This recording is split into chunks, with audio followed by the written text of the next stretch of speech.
Listen up. Your body? It's like a smart car on autopilot. You don't tell it to breathe when you're knocked out of sleep, right? You don't think, hey heart, beat a little faster when you're running for the bus. Nah. There are these tiny, powerful systems inside you doing all that heavy lifting for you. They're working around the clock, keeping you alive, keeping you ready for whatever comes next. This whole setup is called the Autonomic Nervous System. Think of it like a hidden boss inside your own body, a manager that never takes a day off. It's running the show 24/7, making sure the lights stay on. This system, the Autonomic Nervous System, or ANS for short, is the thing in charge of all the stuff you don't consciously control. It's got its hands on everything. Its whole job is to keep everything in balance, a state of equilibrium. It's not magic, it's biology. Let's get into it. So, this ANS thing has two main divisions. Two teams playing tug-of-war inside you. The sympathetic system. This is your go team. This is the gas pedal. It kicks in when you need to be awake, alert, ready to act fast. Imagine a loud bang in the night. Your heart starts pounding. Your breathing gets quick and shallow.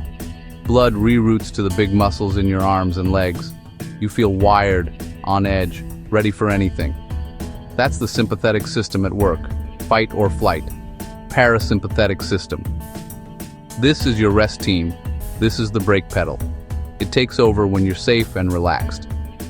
Helps you digest a big steak, slows your heart rate when you're chilling on the couch, helps you drift off to sleep, repairs your body, runs the rest and digest show. Conservation, recovery, bringing your body back to calm. Hey, the coast is clear. Power down non-essentials. Now, these two teams aren't enemies, they're partners. They work together to keep you balanced, homeostasis, the sweet spot where your body hums. Modern life bombs you with stress, traffic, emails, notifications, bad news. That can stick the sympathetic system on, like flooring the gas pedal all day. Your body isn't built for that.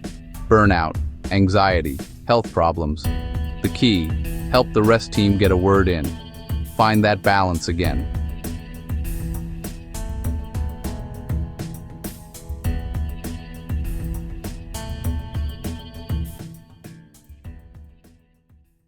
So how does this all happen?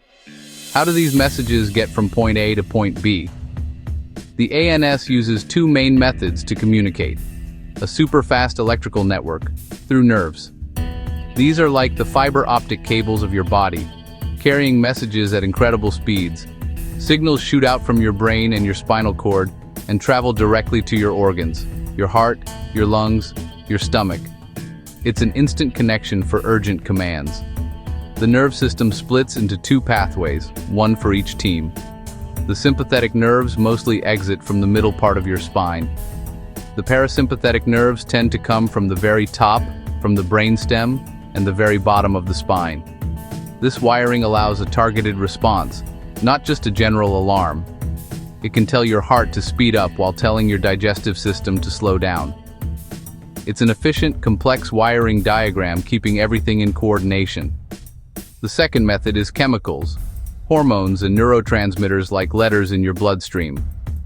The two big players, adrenaline, also called epinephrine, and acetylcholine. Adrenaline is the gas pedal chemical, released during stress, flooding your system when you're scared or excited, your fight or flight messenger. On the flip side, acetylcholine is the calming chemical, the parasympathetic messenger. It slows your heart after a workout and gets digestion moving after a meal.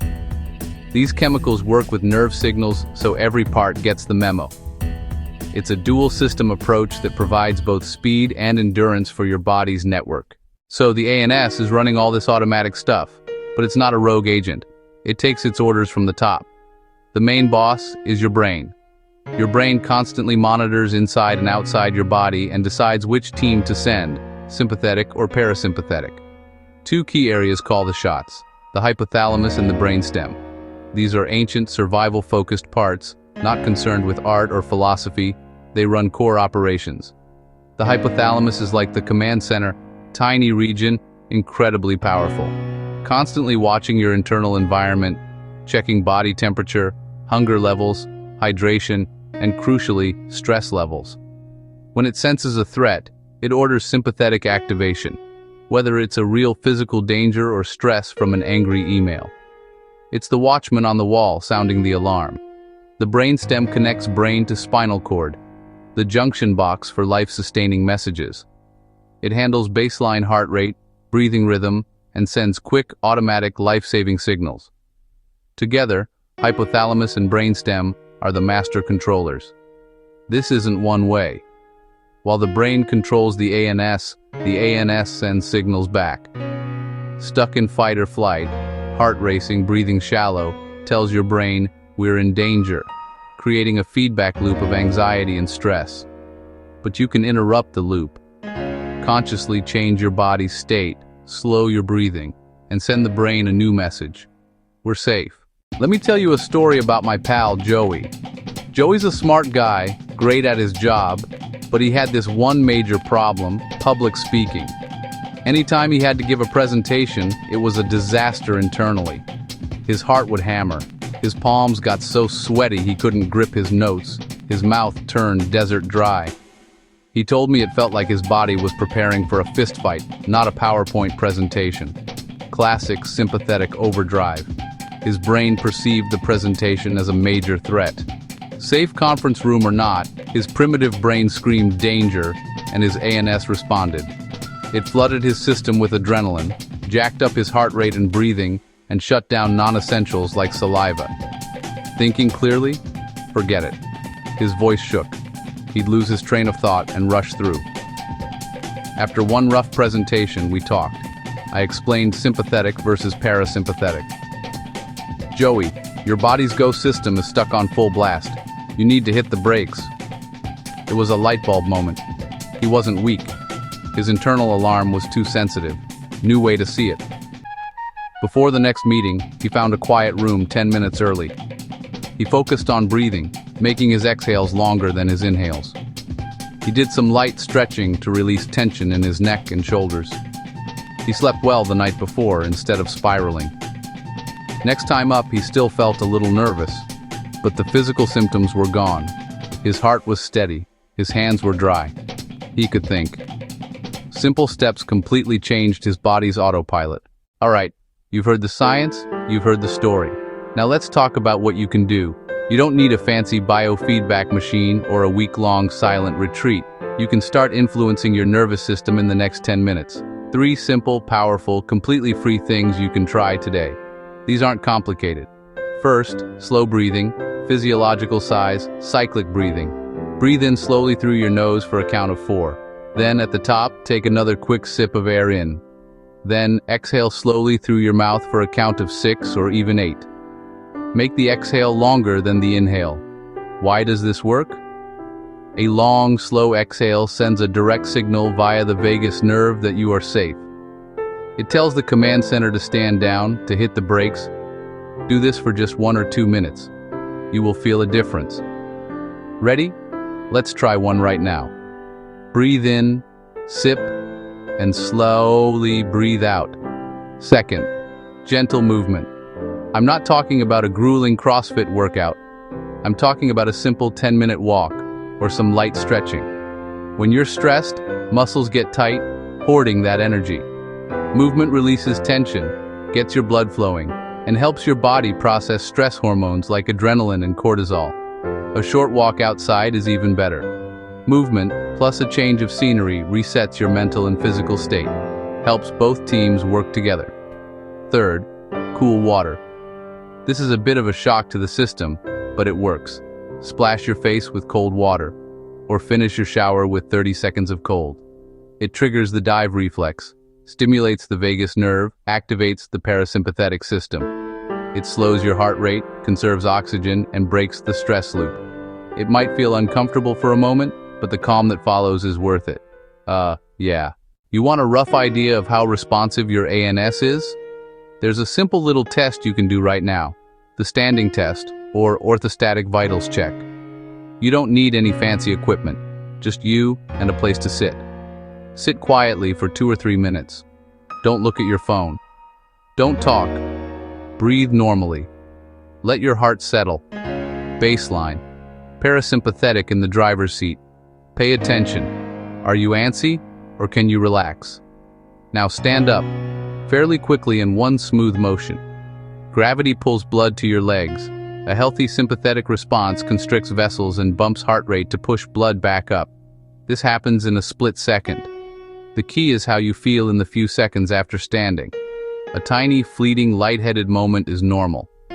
But if you feel really dizzy, your vision goes gray or spotty, or you might faint, that's a sign the response is lagging. If it happens often, take note and talk to a pro. It doesn't mean a terrible disease, but your ANS might be out of shape and could use support.